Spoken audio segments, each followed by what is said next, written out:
دي زناخة دي. انت اللي زناخة. اهلا بيكم في فيديو جديد. فيديو طيب. ايه الدم التقيل ده؟ ايه الدم التقيل اللي انا فيه ده؟ اهلا بيكم في تحدي جديد. انا قررت اجرب نظام الطيبات لمده اسبوع، انا معتبراه تحدي. نظام الطيبات ده نظام غذائي دكتور اللي توفى يعني الله يرحمه ضياء العوضي هو اللي عمله. نظام بالخلاصه بيمنع حاجات معينه وبيسمح بحاجات معينه في النظام ده. انا هحط لكم صوره هنا. لما ابتدي الفيديو ده، انا جربت النظام ده على مسؤوليتي انا الشخصيه، ما بشجعش اي حد ان هو يجربه، ولو انتوا جربتوه انا ماليش دعوه بيكم. مش انا اللي قلت لكم، ماليش دعوه. النظام ده بيقول يعني ان لو انت انتظمت عليه ممكن تبطل ادويه الضغط والسكر والحاجات دي. انا اكيد مش بشجع ده، ومش بشجع اي حد يبطل الادويه. ما تعملوش كده غير تحت اشراف دكتور وبس. يعني لا ياكل على ضرسه ينفع نفسه، فما تعملوش كده. خلي بالكم. اول وجبه في نظام الطيبات توست جواه جبنه مطبوخه تشيدر. طب مبدئيا نظام الطيبات بيقول توست بني. لا، توست أيوة. حبه كامله. ده مش حبه كامله، ده حبه كامله. لا. مالكيش دعوه. ده طبعا حبة لا، ده توست ابيض عادي. ده حبه كامله. ده حبه ابا. اول مشكله انا واجهتها في اليوم الاول ان مفيش معلومات كتيره عن النظام. يعني انا ما كنتش عارفه انا ينفع اكل ايه وما ينفعش اكل ايه. اللي انا عملت بحث تيك توكي عشان اعرف اعمل هذا النظام اصلا. وقهوه من غير لبن. يا سلام. مش عارفه انا هستحمل البتاع ده. انا خايف قوي من القناه بتاعتها دي يعني. صور لكم في الغدا ان شاء الله. اهو يا جماعه، انا المفروض دلوقتي هتغدى مع صاحبتي يارا. هي يا جماعه للاسف ما احترمتش اللي انا عامله الطيبات. وبصوا عامله لي ايه. بصوا، فراخ ورز. فللاسف يا يارا انا مش هاكل. هتاكلي بالعافيه. يعني ايه بالعافيه؟ مش هاكل. ومن عيوب هذا النظام ان محدش مقتنع بيه. يعني هو يا جماعه نظام زي اي نظام. يعني هو نظام غذائي زي الكيتو، زي اي حاجه في الدنيا. هو نظام انت مش مقتنع بيه، ان شاء الله مالك اقتنعت، بس ما تقرفش الناس. طيبات. بس دي كيك بالبرتقال من غير لبن ومن غير بيض. واو، او يعني هي اللبن اوت ميل، مش اوت ميل، اسمه ايه؟ اوت ميلك. حلوه قوي. انا بطل قهوه لسبب ان انا ما بقدرش اشرب قهوه من غير لبن. ما هي ما قالتليش انها هتجيب التلاته دول. التلاته دول معايا عشان يجيبوا معايا اكل الطيبات بتاعي.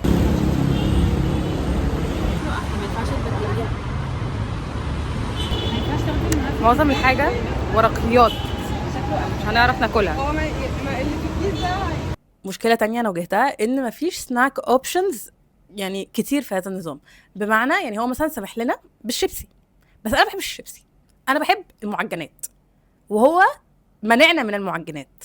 فانا كان عندي مشكله كبيره قوي اللي انا مش لاقي حاجه اكلها ما بين الوجبات. No. أي dairy products؟ لا. بس ده منتجات زبادي. الألبان؟ لا. ما هو ده منتجات ألبان. ممكن اقول لك حاجه؟ انا بحس ان الزبادي اليوناني بدعه. طب أنا كمان فاهمين. صح؟ بحسه أصلا أكنه زبادي بايظ وعاملينه في الخلاط. بجد بحسه بدعه، وان هم عاملين كده عشان يبيعوا اغلى. بس انا بحس الزبادي العادي دي حقيقة. دي حقيقة. هو بصراحة. الحقيقي. دي حقيقة. مفيش حاجة اسمها جريك. ليه جريك أصلا؟ بدعه. ليه مش ليبي مثلا؟ بدعه يا بتوع ليه البدع. ليه مش سعودي مثلا؟ يعني اشمعنى زبادي؟ جريك؟ ليه بصوا حبايبي، هتضحكوا علينا هنضحك عليكم. بس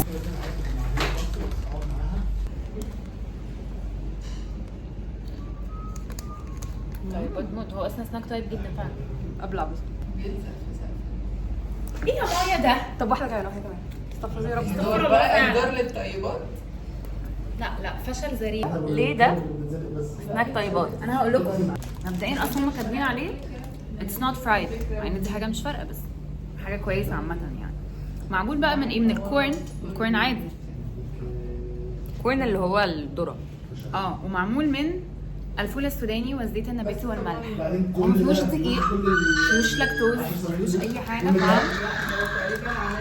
What is going on؟ ماشي. النظام الاشرار. هي عايزه تاخد النجوميه وعايزه تاخد الاضواء، فعشان كده بتعمل الاصوات دي. ايوه تبعيات. يا كنت بجمل لا. بقى اتسلى واتفرج على اللي بيحصل ده. معمول بدقيق البطاطس. معمول بالبطاطس. ايه دي البطاطس؟ ما تعدليش عليا، معمول بدقيق بطاطس فوفو. انا هعديها لها عشانكم. انا نزلت من الشغل دلوقتي معايا غدايه ما اكلتوش، مش قادره اكله، فمش عارفه هل ده ليه علاقه بالنظام، بس انا بجد مش قادره اكل. بصوا يا جماعه، انا روحت ونمت عشان كنت تعبانه قوي، وصحيت الساعه 9، دلوقتي الساعه 9:30، ودلوقتي باكل وجبتي الطيبه الاخيره لهذا اليوم. ولغايه دلوقتي هو بصراحه يا جماعه هو تحدي، يعني مش عارفه هو تحدي ولا هو نظام ولا هو ايه، بس هو الحرمان وحش. المشكله الوحيده انا مثلا انا بحب الفراخ ومش عارفه اكل فراخ، وبحب المكرونه ومش عارفه اكل مكرونه، فهو دي الحاجه الوحيده اللي رخمه، بس هو في بدائل كتير قوي.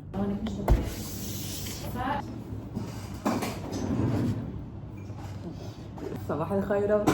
بصوا يا جماعه بصراحه ما خلاص بقى. بصوا يا جماعه بصراحه انا ما عملتش فطار، ما لحقتش. طب هتعملي ايه بقى دلوقتي؟ فللاسف عشان النظام اللي انا جايبه اخر منه ده،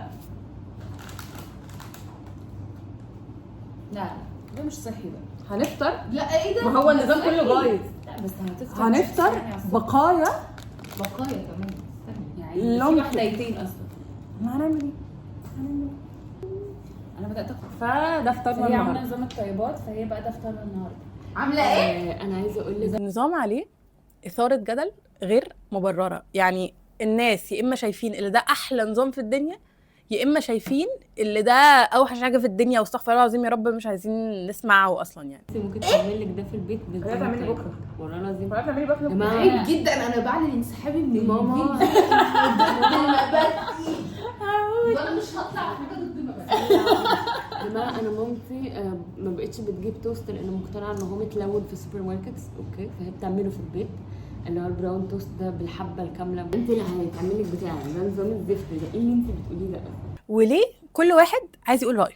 يعني ليه بجد كل ما اقول ان انا بعمل نظام الطيبات بجد لازم كل الناس يقولوا رايهم؟ ليه؟ ده نظام اي كلام، مش نظام الطيبات يا جماعه. انت بتقول اي كلام، هجيب لكم ماما دلوقتي، بس ده مش معناه ان هو كلامه صح او بيقول كلام الله يرحمه ما تجيبوش سيره الميتين. يعني مش معنى ان الدكتور الله يرحمه ممكن يقول كلام معلومات طبيه خاطئه.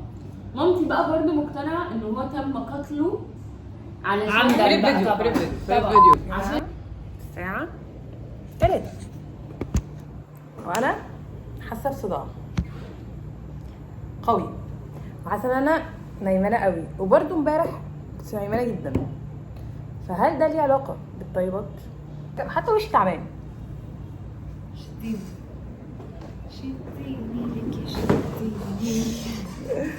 انا عندي رد يا جماعه على اللي في مايه ده ايه.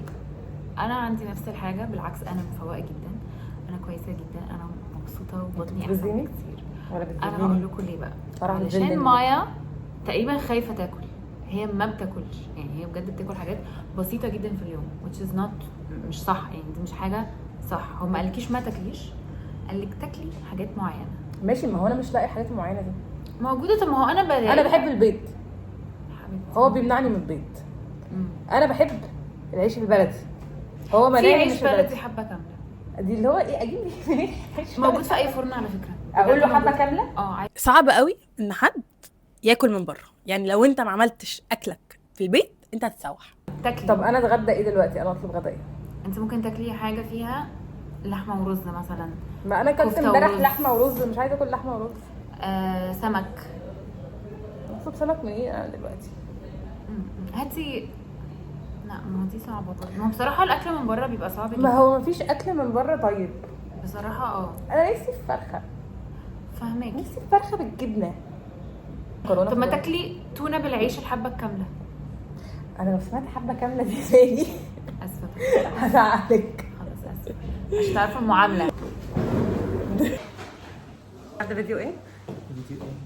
بصوا يا بصي انت هم عارفين انا عامله نظام الطيبات. صدمه، انت صدمه دلوقتي. المهم انا كنت جعانه ومش لاقي حاجه اكلها ومش هروح غير متاخر، فجبت هذا ساندوتش شاورما لحمه، وهفصص اللحمه اطلعها واكلها واسيب العيش. ما تجيبي فتة ما جاتش في بالي. طب انت ليه ما قلتيش اجيب فتة؟ أو يعملوها نص كيلو كده اللي هو. خلاص ما انا جبت يا قلبي، ما انا جبت طب خلاص. بالهنا قول لي والشفا. بالهنا والشفا ده ايه ده؟ هاي للاسف هنضطر نصور بالحمام عشان عندنا مشاكل في الاضاءه. بصوا يا جماعه انا مش مرتاحه بصراحه من هذا الشيء. انا حاسه ان انا بجد بفطر شيبسي واكله شاورما لحمه من غير عيش في الغداء عشان افضل على النظام. وكنت في خروجه جبت شوكليت عشان اعرف يعني اعيش بقيه اليوم، فانا مش مبسوطه واخدت مسكن عشان انا مصدعه. فلغايه دلوقتي انا مش حاسه النظام ده ناجح. انا حاسه ان انا تعبانه وجعانه ومصدعه وباكل وحش، فحاسه ان انا بتخن. فمعرفش، هنكتشف مع بعض. صباح الخير يا جماعه. انا ليه ببقى كده ثانيه واحده؟ ايوه كده، ايوه كده، نرجع كده. اليوم الرابع في نظام الطيبات. فطرنا النهارده كيك من غير ولا لبن ولا بيض. انا مش عارفه ايه الضحك اللي جنبي ده، مش عارفه ليه ميتين على نفسهم كده، مش فاهمه. بس هي بتموت يعني، بتموت مش قادره يعني. الموضوع كان مثير للسخريه. يعني ليه عمالين نهق ونمق على كل مره اقول فيها اللي انا عامله فيها نظام طيبات؟ ليه بجد ليه من غير بيض ولا لبن؟ امال معمول بايه؟ ايه الطعم ده اصلا؟ في طعم حاجه، طعم ايه ده؟ برتقال. صح، حلو بقى قوي. حلو. بقول لك اعمل ايه؟ انزل انت اللي عاملاه؟ اه عادي يعني. مامتي اللي عاملاها. حلو جدا والله يا جماعه هم عمالين ياكلوا فراخ ويذلوني يشربوه كمان. زلي ماشي. تونه وبنهرسها، نحط عليها ليمون، صويا صوص نقطه، وبعد كده نحط عليه رز بالشعريه. رز على تونه؟ نو ايه ده؟ ما بتاكليش سوشي؟ لا دي حاجه ثانيه. هو نفس طعم السوشي.